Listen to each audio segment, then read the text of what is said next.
उस दिन रात में लगभग 12 बजे फोन की घंटी बजी तो नींद में हड़बड़ाकर मैंने फोन उठाया था और फिर लड़खड़ाते शब्दों में हेलो कहा तो दूसरी ओर से मेरे दामाद अजय की चिरपरिचित आवाज मुझे सुनाई दी। मैं अजय बोल रहा हूँ मम्मी जी।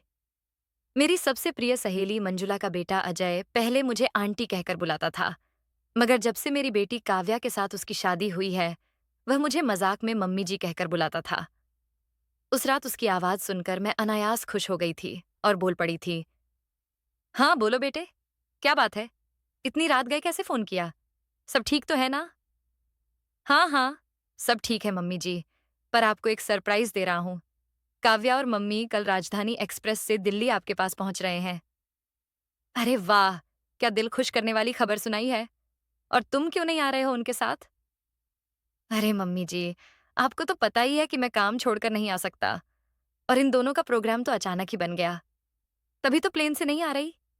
मैं तो कल से आपका फोन ट्राई कर रहा था मगर फोन मिल ही नहीं रहा था, तभी तो आपको इतनी रात को तंग करना पड़ा। ये दोनों कल सुबह 10 बजे रेलवे स्टेशन पर उतरेंगी। अमित भैया को लेने के लिए भेज देना। हाँ हाँ, अमित जरूर जाएगा, और वह नहीं जा सका तो उसके पापा जाएंगे।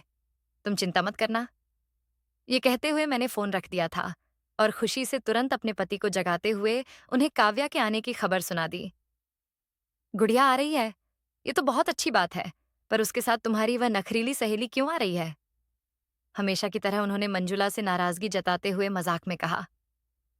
अरे, उसका एक और बेटा भी तो यहाँ दिल्ली में ही रहता है, उससे मिलने का जी भी तो करता होगा उसका। काव्या को यहाँ पहुंचाकर मंजुला कल चली जाएगी अपने बेटे के पास। मंजुला को शुरू से ही जाने क्यों मेरे पति पसंद नहीं करते थे, जबकि वह मेरी सबसे प्रिय सहेली थी। स्कूल और कॉलेज से ही हमारी गहरी दोस्ती थी। कॉलेज में मंजुला को मेरी ही कक्षा में एक लड़के, रवि, से प्यार हो गया था। उन दोनों के प्यार में मैंने किसी नाटक के सूत्रधार सी भूमिका निभाई थी।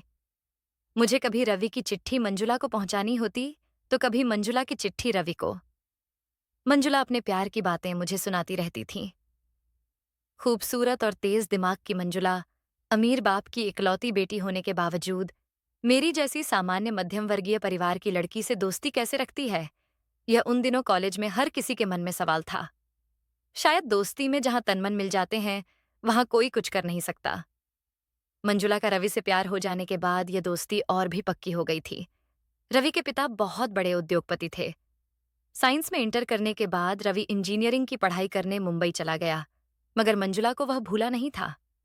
आखिर कॉलेज की पढ़ाई पूरी करते करते ही मंजुला और रवि का प्रेम विवाह हम सब सहपाठियों के लिए एक यादगार बनकर रह गया था।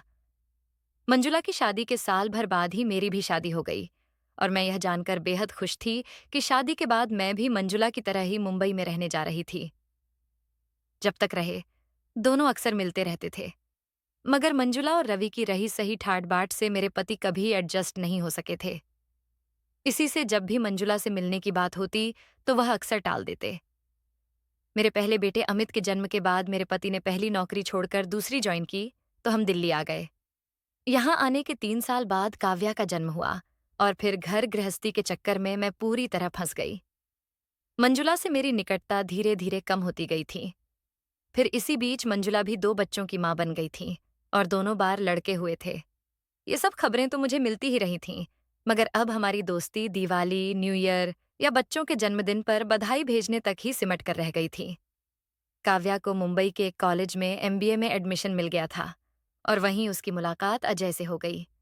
पहले मुलाकात हुई, फिर दोस्ती हुई, फिर ठीक मंजुला और रवि की तरह ही काव्या और अजय का भी प्यार परवान चढ़ चुका था। मुझे धुंधली सी याद आज भी है, जब शादी तय करने की बारी आई थी तो सबसे पहले मंजुला ने ही शादी का विरोध किया था। कुछ अजीब से अंदाज में उसने कहा था, शादी के बारे में हम 2 साल बाद सोचेंगे। मैं तो उसके मुंह से यह सुनकर हैरान रह गई थी।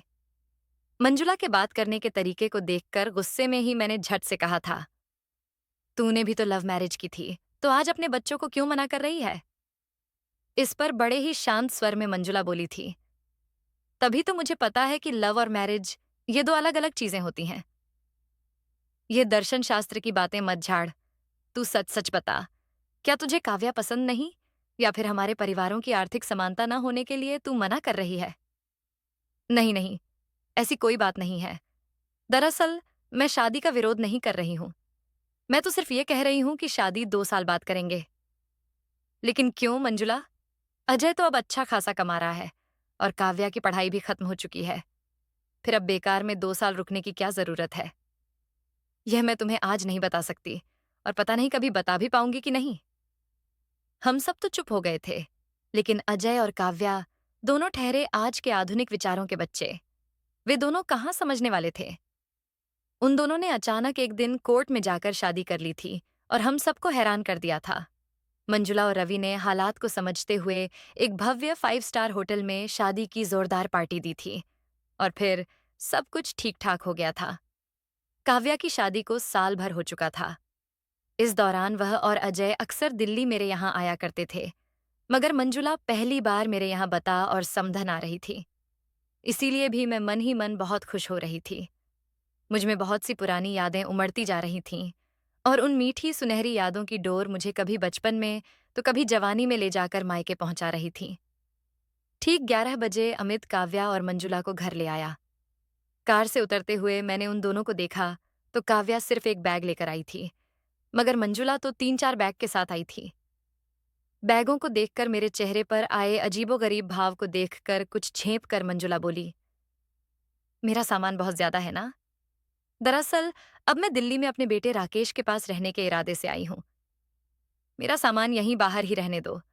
अभी थोड़ी देर में राकेश आ जाएगा तो मैं उसके साथ चली जाऊंगी। मेरी प्यारी समधन जी, आप हमारे घर अपनी इच्छा से आई हैं, मगर जाएंगी हमारी इच्छा से, समझी? अब ज्यादा नखरे मत दिखाओ और चुपचाप अंदर चलो। मैंने मंजुला से मजाक करते हुए कहा था, तो मेरे बोलने के अंदाज से वह बहुत खुश हो गई और मेरे गले लगकर पहले की तरह हंसने बोलने लगी थी। खाना खा लेने के बाद हम सब कुछ देर तक गपशप करते रहे। काव्या अपने पापा से अपने काम की बात करती जा रही थी। काव्या की बातों से प्रभावित होकर अमित भी अपनी छोटी बहन से सवाल पर सवाल पूछता जा रहा था। कुछ देर तक उन तीनों की बातें सुन लेने के बाद मैं मंजुला को लेकर अपने कमरे में चली गई थी। कमरे में जाकर हम दोनों जब पलंग पर लेट गए तो मैंने सोचा कि हम दोनों एक साथ होते ही पहले की तरह अनगिनत बातें शुरू कर देंगे और बातें करने को समय कम पड़ जाएगा। लेकिन ऐसा नहीं हुआ था। क्या उम्र के तकाजे ने या बदलते रिश्ते ने हमारे होंठ सिल दिए थे? मैं सोचने लगी कि मंजुला बड़े धीरे, गंभीर और संयत स्वर में अचानक बोली थी, मैं तलाक ले रही हूं रीता। क्या कहते हुए? मैं पलंग पर उठकर बैठ गई थी। हाँ रीता, ये सच है। तुम्हें कहीं बाहर से खबर मिले और फिर तुम लोग परेशान हो जाओ। इससे अच्छा है कि मैं ही बता दे रही हूं।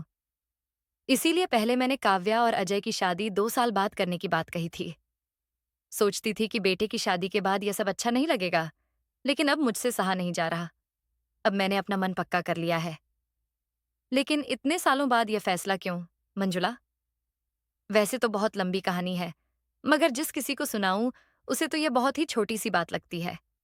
कोई क्या जाने कि कभी कभी छोटी सी बात ही दिल में बवंडर बनकर समूचे जीवन को तहस नहस कर देती है। तुम तो जानती ही हो, रवि मुझसे बेहद प्यार करता था। प्यार तो वह शायद आज भी बहुत करता है, लेकिन शादी के बाद ही मैंने उसके प्यार में बहुत बड़ा अंतर पाया है। शादी के पहले मुझे यह तो पता था कि हमारे यहाँ शादी सिर्फ पति से ही नहीं, उसके पूरे परिवार से होती है। लेकिन रवि से शादी करने के बाद मुझे लगा कि मेरी शादी रवि के परिवार से नहीं, उसके परिवार की अजीबोगरीब अमीरी से हुई है। शादी के बाद मुझे यह भी पता चला कि अमीरों की भी अलग अलग जातियां होती हैं। रवि के पिता बड़े अमीर थे, जो अपने दोनों बेटों के साथ अपने उद्योग को और बढ़ाना चाहते थे। रवि की माँ का बहुत पहले ही देहांत हो चुका था। घर में हम सिर्फ 4 लोग थे, रवि के पिता, रवि का छोटा भाई विशाल, रवि और मैं। घर के इन 4 लोगों में से मेरी बातचीत सिर्फ रवि से होती थी। रवि के पिता ने कभी भी मुझसे आमने सामने होकर बात नहीं की थी। जब भी कुछ कहना होता तो रवि से कह देते कि बहू से कहो। विशाल, मेरा छोटा देवर, रवि से सिर्फ 2 साल छोटा था। वह स्वभाव से बेहद शर्मीला था। शुरू शुरू में मैंने उससे दोस्ती करने के लिए हंसी मजाक करने की कोशिश की, तो एक दिन रवि ने बड़े गंभीर अंदाज में मुझसे कहा था, तुम विशाल से यूं हंसी मजाक न किया करो, डैडी को अच्छा नहीं लगता। तुम्हारे डैडी को तो मैं ही अच्छी नहीं लगती, तभी तो वह सीधे मुंह मुझसे बात ही नहीं करते। जो कहना होता है मुझसे कहलवाने से बात करने को भी मना कर रहे हैं। मैंने गुस्से में तुनक कर कहा था, इस पर रवि का जो रौद्र रूप उस रात मैंने पहली बार देखा था, वह आज तक भूल नहीं पाई हूं। अपने मजबूत हाथों से मुझे पलंग से उठाकर नीचे गिराते हुए एकदम ही राक्षसी अंदाज में रवि ने कहा था, इस घर में जो डैडी कहेंगे वही होगा, और तुम्हें भी वही करना होगा। अगर तुम्हें यह सब पसंद नहीं है तो तुम इस घर को छोड़कर जा सकती हो, मगर तब मैं तुम्हारे साथ नहीं जाऊंगा। और फिर बड़ी बेदर्दी से रवि बेडरूम छोड़कर बाहर चला गया था, और मैं रात भर रोती रही थी। पर मेरी सिसकियां सुनने वाला वहां कोई नहीं था। इस घटना के बाद 15 से 20 दिनों तक रवि और मेरी बोलचाल बिल्कुल बंद थी। जाने कितने दिनों तक हम दोनों का यह मौन व्रत चालू रहता। मगर एक दिन बात को निरर्थक न बढ़ाने की सोचकर मैंने ही रवि से बात शुरू की। और फिर शायद मुझे खुश करने के लिए ही वह उस समय मुझे घुमाने श्रीलंका ले गया था। वे 10 दिन जैसे परियों के पंख लगाकर उड़ गए थे। वापसी में मैंने ही रवि से कहा था, सोचती हूँ कुछ दिन माँ से मिलाऊं। रवि ने तब कहा था, चलो कल ही चलते हैं। माँ और बाबूजी हमें दोनों को देखकर बहुत खुश हो गए थे। माँ तो दामाद की सेवा करते करते मुझे भूल ही गई थी। लेकिन जब उन्होंने मुझे कुछ दिन उनके पास छोड़ जाने की बात रवि से कही, तो उसने तपाक से मना कर दिया। और फिर 2 दिन में ही मैं रवि के साथ अपने घर वापस आ गई थी। उस वक्त भी मेरा मन बहुत खट्टा हो गया था, और रात को रवि से कुछ कहने ही वाली थी कि उसका तमतमाया हुआ चेहरा देखकर डर के मारे चुप ही रह गई थी।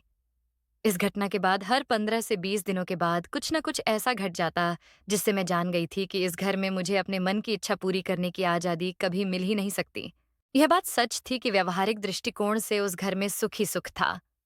गहने, कपड़े, खाना-पीना, यानी किसी भी चीज की कोई कमी नहीं थी। रवि मुझसे प्यार तो बहुत करता था, मगर उसके प्यार में मेरी अपनी इच्छा की कोई कद्र नहीं होती थी। घर में कुछ काम नहीं था, तो मैंने रवि से आगे की पढ़ाई करने की बात कही, तो ज़रूरत क्या है? कहकर उसने मना कर दिया। कुछ करने की बात छोड़ो, किसी सहेली से मिलने जाने की बात करती, तो हर वक्त रवि के साथ ही जाना होता था, और उसी के साथ वापस भी आना होता था। इसी कारण मैं तुम्हारे घर बहुत कम आती थी। वैसे, काव्या के पापा की आंखों में मैंने रहीसी के लिए नफरत कब की पड़ ली थी। तभी तो अजय और काव्या की शादी से मैं डरती थी। लगता था काव्या को मेरा ही इतिहास न दोहराना पड़े।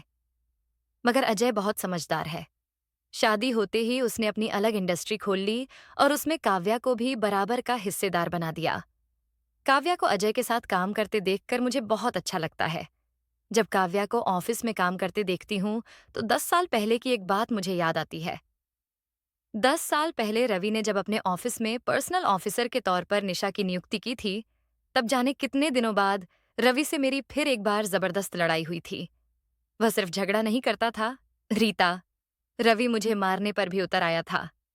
ये सब कुछ बताते हुए मंजुला की आंखें भर आई थीं, और फिर जाने कितनी देर तक आंसू बहाते हुए वह निःशब्द होकर बैठ गई थी। मंजुला की सारी बातें सुन लेने के बाद मुझे समझ में नहीं आ रहा था कि उससे क्या कहूं। मन में बार बार एक ही सवाल उठ रहा था कि मंजुला जैसी तेज तर्रार लड़की इतने दिनों तक यूं चुप कर दबकर क्यों रह गई। कुछ न सोचते हुए भी मैंने मंजुला से बेहद सरल सवाल करने शुरू कर दिए थे। तू इतने दिनों तक चुप क्यों थी? और अगर इतने दिनों तक चुप थी, तो अब एकदम ही तलाक लेने की आफत क्यों मोल ले रही है? क्या अपनी खुददारी दिखाने का यही एक रास्ता बचा है तेरे पास? अपना विरोध कर हर कदम पर दिखाकर भी तू रवि के साथ रह सकती है। नहीं रीता, मेरी खुददारी, स्वाभिमान सब खत्म हो चुके हैं। अब मैं सिर्फ शांति से और अपने तरीके से जीना चाहती हूँ। मतलब क्या करने वाली है तू? यहाँ दिल्ली में एक वृद्धाश्रम खुला है। उसके संचालन का काम मुझे मिल गया है। सोचती हूँ जरूरतमंद वृद्धों की सेवा करूंगी, तो जीवन में कुछ करने की चाह भी पूरी हो सकेगी। क्या रवि ने इसकी इजाजत दी है? उसकी इजाजत मिलेगी ही नहीं, वह मुझे पता है। तभी तो पहले उससे तलाक लेकर अलग होने का फैसला लिया है, फिर अपना काम करूंगी। क्या अजय यह सब जानता है? हाँ, जानता है, और कुछ हद तक मेरी भावनाओं को समझता भी है। मगर तुम्हारी तरह वह भी कहता है कि अब यह सब करने की क्या जरूरत है। तो फिर सच में जरूरत क्या है मंजुला? जीवन में जरूरत शब्द की व्याख्या हर इंसान अपने अपने मन से करता है, और तब जरूरत हर किसी की अलग हो सकती है। 10 साल पहले रवि ने जब अपने ऑफिस में निशा की नियुक्ति की थी, तब हमारा आखिरी झगड़ा हुआ था। उसके बाद मैंने कभी रवि से झगड़ा नहीं किया। मैं अपने आप से ही झगड़ी रही हूं। 10 साल से रवि के मुंह से निशा की तारीफ सुन सुनकर मैं ऊब चुकी हूँ। मैं जानती हूँ कि इसमें मेरी स्त्री सुलभ ईर्ष्या भी हो सकती है, लेकिन सच तो यही है कि रवि के मुंह से निशा की तारीफ सुनकर मैं हैरान होकर सोचती हूँ कि एक इंसान इस तरह अलग-अलग हिस्सों में अलग-अलग बर्ताव कैसे कर सकता है। तो क्या तू समझती है कि रवि और निशा में कुछ चल रहा है? मैंने बड़े ही संयत स्वरों में पूछा। कुछ देर तक तो मंजुला चुप रही, फिर बड़े ही अटपटे से स्वर में बोली, मैं दावे के साथ कुछ नहीं कह सकती, मगर यह सच है कि रवि का अधिकतर समय अब उसके साथ ही बीतता है। मैं यह भी नहीं कह सकती कि रवि का मेरी तरफ ध्यान ही नहीं है। वह आज भी मेरी हर जिम्मेदारी को पूरी करता है। त्योहारों में मुझे गहने, साड़ियाँ दिलाना, मुझे पार्टियों में ले जाना, ये सब कुछ पहले की तरह ही चल रहा है, क्योंकि रवि के जीवन में आज भी बीवी नामक ऐसी चीज हूं, जिस पर कानूनन रवि का ही अधिकार है। लेकिन रीता, अब इस तरह सिर्फ एक कानूनन हकदार चीज बनकर रहना मेरे लिए नामुमकिन हो गया है। और दोनों बच्चों के बारे में तुमने क्या सोचा है? बच्चों का सोचते सोचते ही तो रवि के साथ 30 साल गुजारे रीता। बच्चे अब बच्चे नहीं रहे। उनके जीने के अपने अपने तरीके हैं। उन्हें अपने तरीके से जीने दे। राकेश ने भी अपनी शादी तय कर ली है और उसकी शादी होते ही मैं मुक्त हो जाऊंगी। जब भी बच्चों को मेरी जरूरत होगी, मैं उनके पास जरूर हो जाऊंगी। उम्र के इस पड़ाव पर आकर अचानक इस तरह का निर्णय लेने से तुझे डर नहीं लगा? नहीं रीता, अब सच में डर नहीं लगता। जीवन भर में मैंने जो मानसिक यातनाएं भोगी हैं, उन्हें अब दोबारा बच्चों के सामने भुगतने से डर लगता है, और इसी से अब मैं भी निर्भय होकर जीना चाहती हूँ। मंजुला की कहानी सुनकर मैं कुछ देर तक तो निःशब्द सी बैठी रही। फिर मंजुला को गले लगा लिया और बोली, तेरे इस निर्भय फैसले पर मुझे गर्व है मंजुला। तेरे इस अनोखे निर्णय में तेरी यह सहेली हमेशा तेरे साथ रहेगी। जब कभी किसी चीज की जरूरत पड़ेगी तो बेहिचक मेरे पास चली आना, समधन समझकर नहीं, अपनी प्रिय सहेली समझकर। इतनी सारी मन की बातें मुझसे कह लेने के बाद मेरे कहने पर ही मंजुला बहुत ही सामान्य होकर 2 दिन तक रह गई थी। लेकिन तीसरे दिन एक अनोखी घटना ने मंजुला को और मुझे हिलाकर रख दिया। एक कार दुर्घटना में रवि की अचानक मौत हो गई और मंजुला का जीवन फिर एक बार रवि से जुड़ गया था। मंजुला को लेकर तुरंत हम लोग मुंबई पहुंचे थे, तो एक बार फिर वह भूचाल से घिर गई थी। मुंबई में इतने बड़े उद्योगपति की मौत का नजारा किसी त्योहार से कम नहीं था। मंजुला की शुष्क आंखों ने पति की मौत का राजसी ठाट बाट भी संयम से सह लिया था। अब इतने बड़े उद्योगपति की विधवा होने का मान सम्मान भी उसके जीवन को त्याग नहीं सकता था। जिस मुक्ति की कामना वह कर रही थी, वह तो अपने आप ही मिल गई थी, मगर किस ढंग से? जीवन को खदेड़ देने वाले उस पल भर के सच को क्या वह कभी भूल सकती है? और क्या मैं कभी भुला पाऊंगी? आशा करती हूँ आपको हमारी कहानी अच्छी लगी होगी। अगर आपको हमारी कहानी अच्छी लगी तो वीडियो को लाइक और शेयर करें। चैनल को सब्सक्राइब करें। वीडियो देखने के लिए आपका धन्यवाद।